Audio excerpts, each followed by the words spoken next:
오늘은 신사임당에 대해서 알아볼 거예요.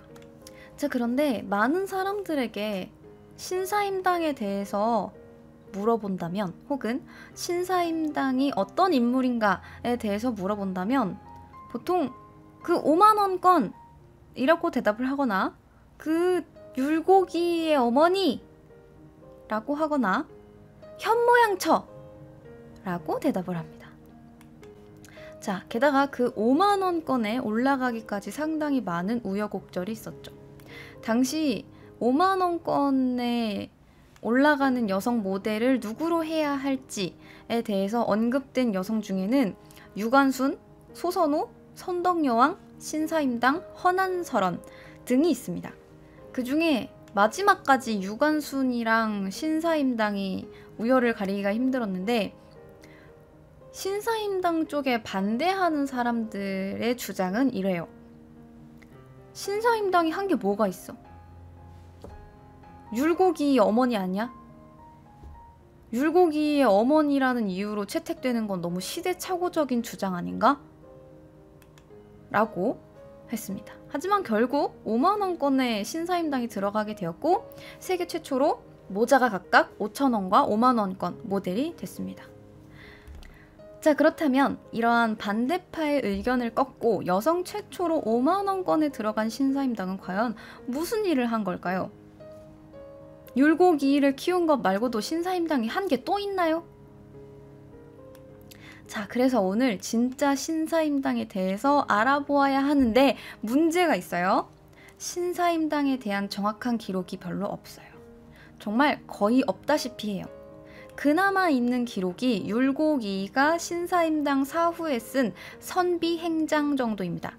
행장은 죽은 사람의 자손록, 언행 같은 걸 서술한 건데, 물론 이게 무조건 어머니라고 해서 주관적으로 우리 엄마 제일 좋음, 우리 엄마가 짱짱 이라고 쓸 수 있는 건 아니기 때문에 나름 객관적인 자료라고 볼 수 있지만, 아무래도 이제 후손이 볼 때 아들이 엄마를 평가했는데 나쁘게 평가를 하겠는가 라는 이런 한계가 좀 있기는 하죠.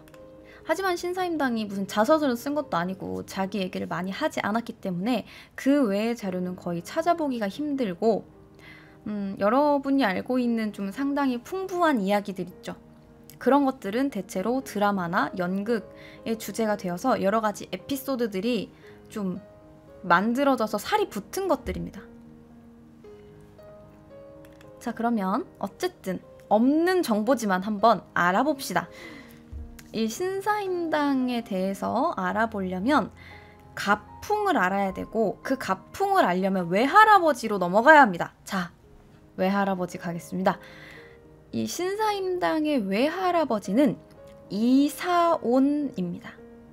근데 이 이사온은 아내였던 최 씨에게 장가든 후 처가에서 딸을 낳았고, 그 외동딸이 신사임당의 어머니인 이씨 부인입니다.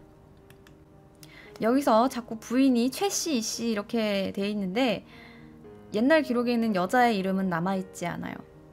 그냥 어디에 무슨 씨, 용인 이 씨, 강릉 이 씨, 강릉 신 씨 이렇게 돼 있습니다. 그래서 이름은 알 수 없어요. 그냥 성씨만 나와 있습니다. 그래서 이 딸이었던 외동딸인 용인 이 씨는 외동딸로 태어나서 아주 귀하게 자랐고, 결혼 전까지 아버지였던 이사온의 영향으로 학문과 여러 가지 덕목을 배웠습니다. 그런데 이 신사임당의 아버지였던 신명화와 만나서 처음에는 시댁이 있는 한양으로 올라가서 시부모를 모셨으나, 친정어머니가 병을 얻었다라는 소식을 듣고는 곧바로 시댁의 허락을 구해서 친정으로 가서 어머니의 병수발에 전념합니다. 그리고 그 후 신명화가 강릉으로 내려와서 이 용인 이 씨의 처가인 강릉으로 내려와서 우리 그만 이제 한양으로 올라갑시다, 우리 집으로 가요 라고 했을 때, 이 씨 부인은 자기는 외동딸인데 늙고 병든 어머니만 두고 갈 수 없다 라면서 남편과 함께 살자 가 아니라 따로 살자고 제안합니다. 그렇게 둘은 16년간 남편은 한양에서 아내는 강릉에서 각자 살아요. 그리고 누군가가 오가게 되면 신명화가 강릉과 한양을 오가면서 생활을 했습니다. 그리고 신사임당을 포함한 그의 딸 5명 모두 외가였던 강릉에서 성장했어요. 그러니까 신사임당의 외할머니, 어머니까지 쭉 이 집안의 여자들은 친정에서 생활하고 남편들은 처가살이를 하거나 아니면 주말부부로 살았던 거죠. 일단 여기까지 들어보면 외가 쪽의 여자들 성격이 보통이 아닌 것 같아요. 특히나 신사임당의 어머니였던 용인 이씨 성격이 보통이 아닙니다. 기록에 따르면 이씨는 말에는 서툴렀어도 행동에는 민활했고 모든 것에 신중히 하되 옳은 일에는 과감했다 라고 하는 걸 보면 말이 많은 성격은 아니지만 옳은 일을 하되 행동으로 보여준다 라는 그런 타입이죠. 그리고 특히나 이 앞에서 보았듯 돌아가신 부모에게도 효를 다했고 죽은 남편에게까지 정절을 지켜서 열녀로 표창까지 받은 분이에요. 그 밑에서 많은 영향을 받고 자란 신사임당 역시 보통 성격은 아닙니다. 그런데 이 모든 것이 가능했던 이유는 이때가 조선 전기라서 그래요. 이때까지는 남귀 여가혼이라는 게 있었어요. 이건 남자가 결혼하고 나서 처가에 일정 기간 사는 풍속이에요. 그러니까 쉽게 말해서 대릴사위랑 약간 비슷한 개념이에요. 이건 고구려 때부터 있었던 서옥제랑 비슷한데 결혼하고 나서 남자가 일정 기간 처가에 머물다가 다시 남편 쪽으로 가서 사는 겁니다.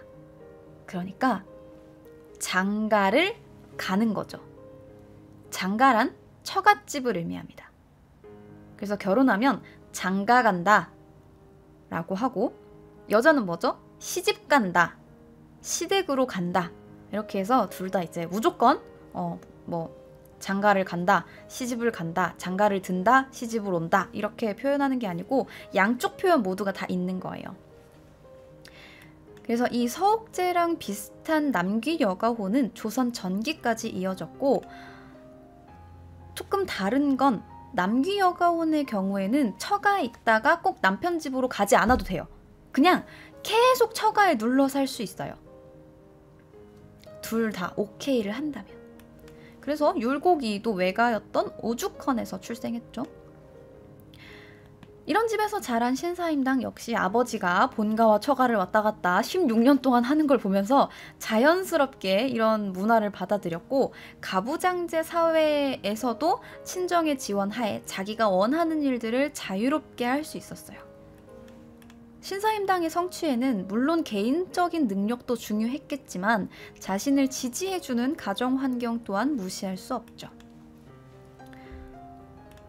신사임당은 능력이 상당히 출중했는데 어렸을 때부터 시도 잘 지었고 글재주에도 솜씨가 있었고 당시 여성으로 갖추어야 할 덕목이었던 바느질, 수놓기 등등까지 빠지는 게 없었어요. 정말 다방면에서 재능을 보였는데 이러한 신사임당의 예술적 재능 중에서도 최고였던 분야가 바로 그림입니다. 자, 그렇다면 여기까지가 신사임당의 집안 배경 얘기였고요. 본격적으로 신사임당이란 인물에 대해서 한번 알아봅시다. 하지만 정보가 많지 않은 거 참고하시고요. 많이 스킵할 거예요. 성격이 어렸을 때 어땠는지, 누구한테 어떻게 가서 그 과정이 어땠는지는 많이 이제 넘어가고 신사임당의 전체적인 삶을 그냥 이렇게 크게만 알아볼 거예요. 일단 신사임당의 이름은 신인선이라고 알려져 있으나 이 또한 확실치 않습니다. 물론 신사임당의 이름 하면 대표적으로 신인선이다 이거 말고는 다른 이름이 없지만 이름이 확실한가에 대해서 논란이 있기 때문에 그냥 신사임당이라고 부르도록 하겠습니다. 이 신사임당은 1504년 외가였던 강릉에서 아버지 신명화와 어머니 용인 이씨 사이에 5딸 중 둘째로 태어납니다. 둘째였는데 신사임당은 특히나 외조부였던 이사원의 총애를 많이 받아서 외할아버지한테 학문, 시, 서 등을 배웠고 어머니 용인 이씨로부터 이제 꾸준히 전체적인 학문과 바느질, 수놓기, 여성의 부덕 등을 배웠습니다. 자, 여기서 부덕이라 함은 덕이 없다, 부덕의 소치다 가 아니라 부녀자의 아름다운 덕행이라는 뜻입니다. 자, 이렇게 외할아버지에게서 학문을, 어머니에게서 바느질과 부덕 등을 배우며 자란 신사임당은 아주 총명한 아이였고 그림에도 소질이 있어서 무려 7살 때 세종 때부터 세조까지 활동한 화가이자 산수화에 특히 뛰어났고 초상화, 사군자, 의장도 등에 능했던 조선시대 최고의 화가로 불렸던 안견의 그림을 모방해서 산수도를 그릴 정도였습니다. 자, 안견이 그린 그림을 봅시다. 이거 보신 적이 있으실 거예요. 못 봤어도 들어는 봤어. 자, 이것이 무엇이냐? 안견의 몽유도원도라는 겁니다. 이러한 산수도를 7살 때 따라 그렸다는 거예요. 너무나 당연하게도 여자라서 스승은 없었습니다. 혼자 그냥 그린 거예요. 혼자 익혀서 혼자 따라 그린 거예요. 그리고 어머니였던 용인 이씨는 이 신사임당이 그리는 꽃, 과일, 풀벌레, 산수도 등등을 보면서 매우 기뻐하고 자랑스러워했고 이러한 어머니의 모습을 옆에서 보던 신사임당은 어머니 앞에서 계속해서 그림을 그렸다고 합니다. 어머니가 좋아하니까. 효녀입니다. 자, 그리고 지금까지 등장하지 않은 아버지는 한양에 따로 살았기 때문에 가끔 만났어요. 가끔 만났어도 이 신사임당의 총명함을 알아보았는지 5딸 중에 이 신사임당을 가장 아꼈다고 합니다. 시집 보낼 때 이 남편한테 이렇게 이야기했대요. 다른 아이들은 시집을 가도 보고 싶지 않으나 이 아이만큼은 우리 신사임당만큼은 옆에 두고 떠나보내고 싶지 않다라고 할 정도였으니까 알만합니다. 때문에 이 외할아버지, 어머니, 아버지 할 거 없이 가족들이 다 신사임당을 아껴서 19살에 이원수라는 남자랑 결혼하게 됩니다. 그런데 이 이원수라는 인물이 신사임당에 비해서 조금 떨어지는 인물로 평가되고 있어요. 왜냐하면 어려서부터 아버지를 여의고 어머니 밑에서, 홀어머니 밑에서 성장해서 글 공부를 또 많이 하지 않았어요. 그 집안의 오촌들은 꽤나 영향력이 있고 잘 나가는 권력가 집안이었으나 이 이원수는 과거 시험에 계속 떨어져서 어디 관직에도 올라가지 못했어요. 하지만 일단 근본이 있는 집안이었고 나름 이름은 있지만 간판은 있지만 개인적으로 실력이 없고 집안에 돈도 없어. 아버지도 없어. 그에 반해 신사임당 어떻습니까? 일단 집안부터가 다릅니다. 물론 이원수 집안도 꽤나 근본 있는 양반 집안이었지만 신사임당은 집안의 노비수가 100명이 넘고요.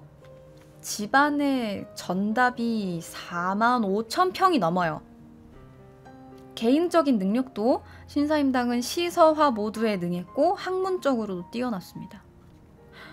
자, 이에 대해서 신사임당의 아버지였던 신명화가 일부러 재주 많고 예뻤던 자신이 아끼던 딸을 일부러 친정에 두고 그 재능을 꽃피우게 하기 위해서 몰락 양반의 자제였던 이원수를 선택했다라는 이야기도 있어요. 그러니까 아무리 남존여비 사상이고 유교 사상이고 남편이 중요하다 이제 해도 너무 여자 쪽에서 차이가 확 나버리니까 남편이 이렇게 좀 따라올 수밖에 없겠죠. 그리고 정말로 남편의 동의를 얻어서 결혼하고 나서 바로 시집에 가지 않고 시댁에 가지 않고 친정에 머물렀는데 결혼한 지 몇 달 되지 않아 아버지가 사망합니다. 그렇게 친정에서 아버지의 3년상을 마치고 시집이었던 파주 율곡리에 살게 돼요. 자, 이렇게 시댁으로 가서 자기랑 가장 많이 닮은 작은 신사임당이라고 불렸던 큰딸 매창과 그 가장 유명한 아들인 율곡이까지 총 7남매를 낳았고 모두 훌륭하게 키워냈어요. 자, 그런데 잘 들어보면은 지금까지 3년상 마친 거 보면 부모한테도 잘했던 것 같고 시집 후에는 남편 따라가서 잘 지냈고 7남매까지 낳아서 아이들까지 다 잘 키워냈어요. 그러면 현모양처 맞는 거잖아. 현모양처 맞잖아. 라고 할 수 있지만 과연 그럴까? 과연 그럴까? 이 남편인 이원수의 성격에 대해서는 좀 여러 가지로 나뉘어요. 정확하게 이제 딱 그가 어땠다, 관직에 나아가 무엇을 했다, 어떤 성격이었다 이런 게 남아있지 않기 때문에 그냥 그는 신사임당의 남편으로 남아있기 때문에 신사임당의 자료도 별로 없는데 이원수의 자료가 남아있겠습니까? 없습니다. 자, 대충 이러한 성격일 걸로 추측이 됩니다. 한 과거 시험에 여러 번 떨어진 걸로 보아서 학문적으로 크게 재능은 없었고 집안에 돈도 없었으니까 무능력했고 그런데 그 와중에 강릉에 내려오는 전설 일화를 보면 신사임당이 공부하라고 보내놨는데 신사임당이 너무 보고 싶어서 공부하다가 때려치우고 강릉에 있던 신사임당을 보러 왔다. 그러나 신사임당이 그를 매몰차게 보내서 공부를 하라고 시켰다. 라는 이야기까지 만들어져서 사랑꾼으로 등장하기도 합니다. 상당히 다양해요. 그런데 이 둘 사이의 기록은 율곡이의 선비행장에 단편적으로 나옵니다. 이렇게 써 있어요. 아버님께서 어쩌다 실수를 하시면 어머님이 옳은 도리로 말씀을 드려 고치게 하셨고 아빠가 뭐 잘못하면 엄마가 뭐라고 해서 고치게 한 거예요. 게다가 동계만록이라는 기록을 보면 신사임당은 남편에게 자신이 죽은 뒤 다시 장가를 들지 말라고 요구했고 그러자 남편은 공자가 아내를 내보낸 것은 무슨 예법이며 증자가 그렇게 한 것은 어떤 이유에서였는지를 물었다. 여기에 대해서 사임당은 답하기를 공자가 난리 중에 부인의 불순종으로 그렇게 하긴 했지만 그 부인과 다시 동거하지 않았을 뿐이지 아주 나타나게 내쫓았다라는 기록은 보이지 않으며 증자도 부인의 불효를 이유로 그렇게 했지만 한 번 혼인한 예우를 존중하여 다시 새 장가를 들지 않았다라고 설명한다. 덧붙여 주자가 47의 부인을 잃고 맏아들이 아직 장가를 들지 않아 살림할 사람이 없었는데도 불구하고 장가를 다시 들지 않았음을 지적한다. 라고 나와 있습니다. 진짜 세죠? 남편이 공자랑 증자 막 이야기를 하면서 나 재혼할 거야 이렇게 주장을 했는데 신사임당이 안 되지 안 돼. 너 공자가 어땠고 증자가 어땠는지 알아? 너 주자는 집에 살림할 사람 없어도 새 장가를 안 들었어. 네가 뭔데? 라면서 깐 겁니다. 자, 그리고 보통 삼종지도라고 해서 여자는 결혼 전에는 아버지를 따르고 결혼 후에는 남편을 따르며 남편이 죽고 나서는 아들을 따른다 라고 여성의 정절만 강조되어 있지 남편의 재혼에 대해서는 그렇지 않았는데 신사임당은 깔끔하게 공자 증자까지 들어가면서 재혼하고 싶다라는 남편의 요구를 단칼에 거절해버립니다.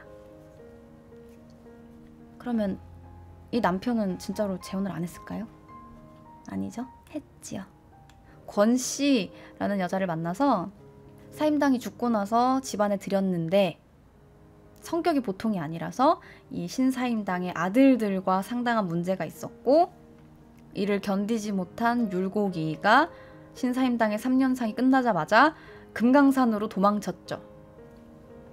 또한 남편이 벼슬을 얻기 위해서 거주지를 옮길 때 신사임당은 따라가지 않고 친정에 머물곤 했는데, 원래 당시 여성들이 이렇게 남편이 이사를 하면 당연히 거기를 막 따라다니면서 내조를 하고 수발을 드는 게 당연했던 시기에 신사임당은 꿋꿋하게 너는 네 할 일을 해, 나는 내 할 일을 할게 라면서 친정에 남아 아이들을 키우며 자신의 작품 활동에 전념했습니다.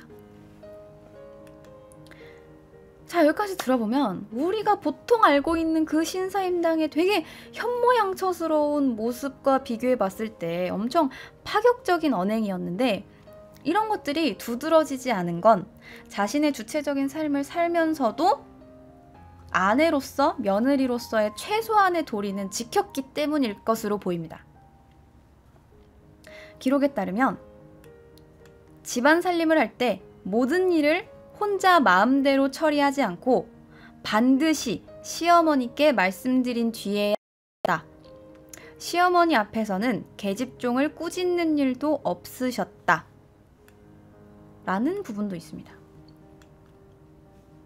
그렇게 엄청 막 양처는 아닌 것 같지만 일단 아내와 며느리의 도를 다 하면서도 꾸준히 작품 활동을 해나갔는데, 이 작품 활동이라 함은 그냥 우리가 생각하는 여자치고 상당히 뛰어난 수준인가? 당시에는 여자가 그림을 그리지 않았으니까 신사임당이 좀 눈에 띄긴 했겠다 수준이 아니에요. 이미 율곡이이가 태어나서 자기 나름대로 자립을 해서 업적을 딱 쌓아가지고 유명해지기 전에 화가 신씨가 더 유명했습니다. 이 신사임당의 그림이 얼마나 인기가 많았는지 시중에 모사품까지 나와서 그 모사품이 극찬을 들으면서 인기를 끌 정도예요. 자, 게다가 당대 문인들까지 그녀를 인정합니다. 당시 사람들은 신사임당은 안견 다음이다 라고 말할 정도예요. 아까 이야기했듯이 안견은 조선 초기부터 중기까지 영향을 계속해서 미친 화가고요. 일본에까지 그게 넘어간 화가예요. 그러니까 정말 조선을 통틀어서, 조선 초중기까지 통틀어서 거의 당대 최고의 화가라고 불러도 손색이 없겠죠. 그러니까 그거에 비할 정도다, 뭐 안견 다음이다 라고 하면 정말 높은 평가를 받았던 것으로 추정이 됩니다.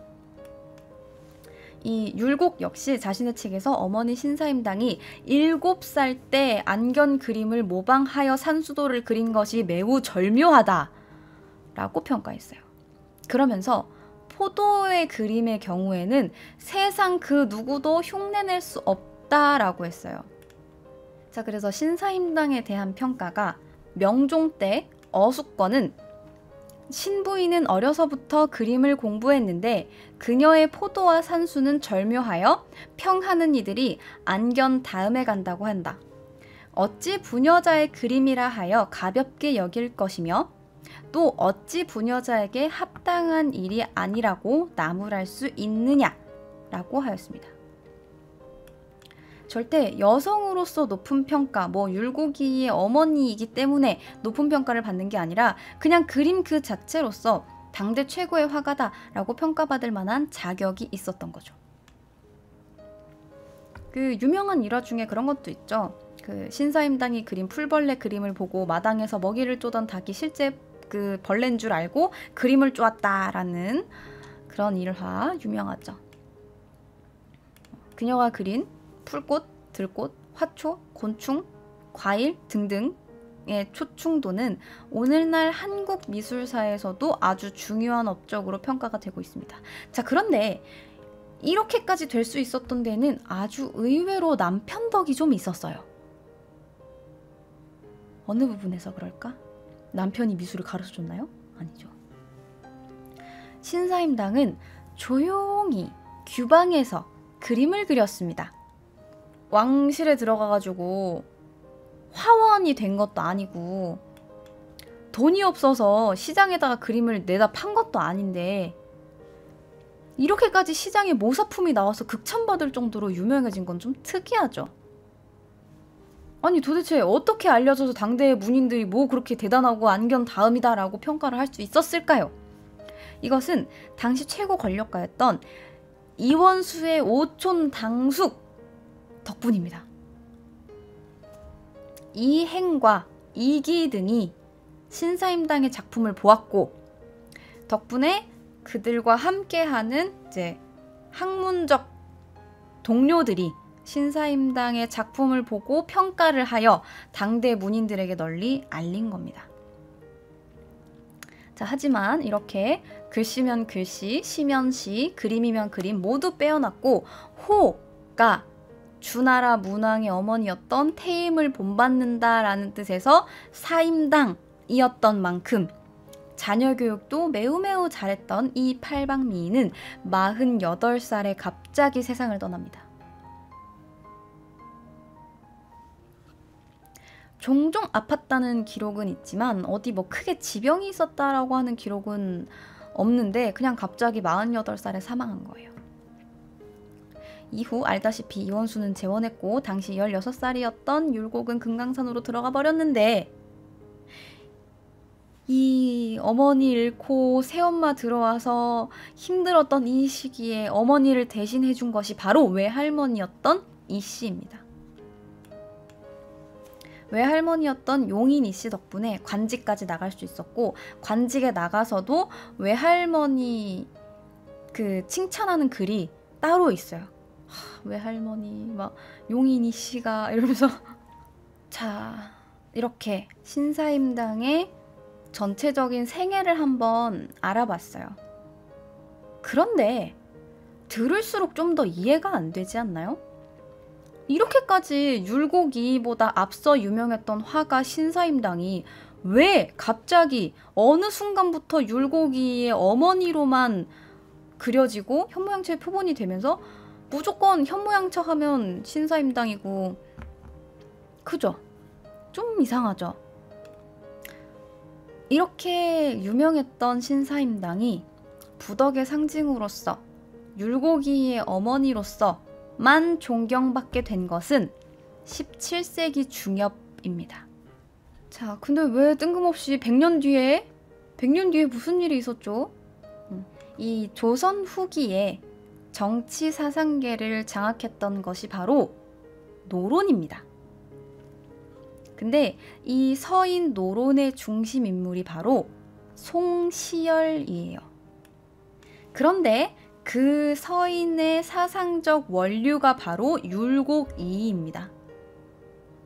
때문에 율곡이를 강조하는 입장에서 신사임당을 율곡이의 어머니, 우리의 현모양처로 만든 겁니다. 송시열이 쓴 사임당의 난초 그림에 대한 발문을 보면 이렇게 써 있어요.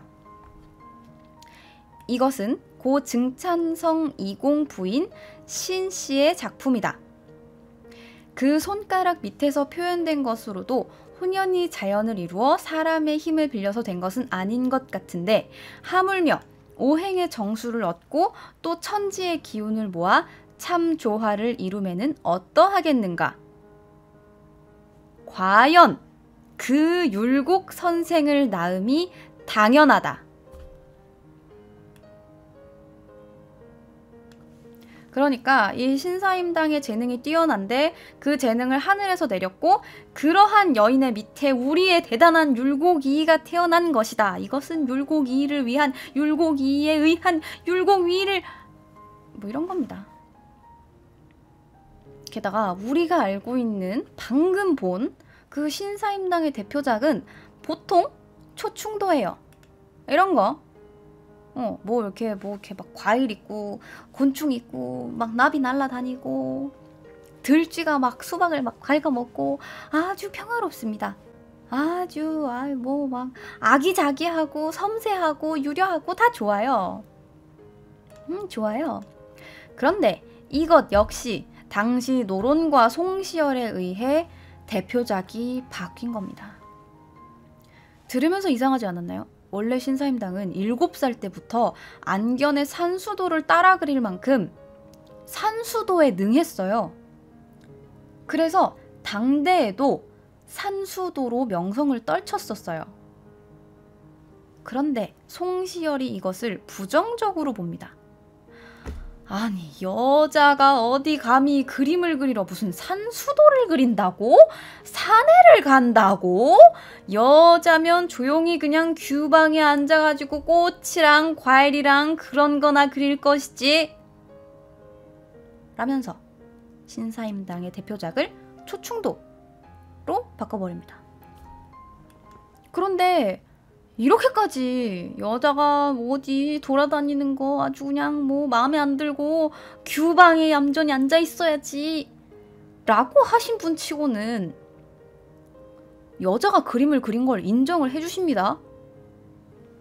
하지만 이것 역시 끼워 맞춘 것일 확률이 높습니다. 신사임당이 초충도를 그린 것은 그녀가 그림에 능해서가 아니라 성리학에서 중요시했던 시경에 낭군을 기다리며 가을밭에 풀벌레 소리를 듣는다. 해가 바뀌어도 낭군은 돌아오지 않고 고사리를 뜯는다. 라는 이런 뭔가 여성의 정절, 여성의 덕목을 이야기하는 시인 초충이라는 게 있는데 그 초충을 듣고 여성의 덕목을 강조하기 위해서 초충도를 그린 거다! 라고 한 겁니다. 그러니까 그림을 잘 그린 게 아니라 그냥 그 여성의 덕목인 초충을 강조하기 위해 역시 현모양처 아닙니까? 이렇게 된 거예요. 게다가 이렇게까지 송시열이 좀 율곡이의 어머니 프레임을 만들어 놓았다면 이후에는 1900년대 초반 애국개몽 운동이 벌어지고 뭔가 교육이 중요시 되면서 그 교육을 주도하는 것이 위대한 어머니, 그리고 그 위대한 어머니 중에 최고봉이 바로 신사임당이라고 하면서 현모양처의 뭔가 이렇게 프레임이 다시 씌워지고 재조명이 되었고, 또다시 여기서 끝난 게 아니에요. 또다시 1970년대쯤에 이 박정희 정권에서 영부인이었던 유경수 여사를 신사임당에 투영시켜서 약간 우상화 하려고 했었거든요. 그래서 때문에 그때 또다시 신사임당이 부각되어서 현모양처다 라는 식으로 남게 됩니다. 자, 이렇게 신사임당은 당대에는 화가로서 상당히 높은 평가를 받았으나 18세기에는 율곡이를 위해 현모양처의 이미지로 바뀌었고, 시대가 지나면서 점점 화가로서의 신사임당은 잊혀졌고 그저 아들을 잘 키워낸 현모양처의 이미지만 남게 된 것입니다. 자, 이렇게 오늘 컨텐츠는 마무리하도록 하겠습니다.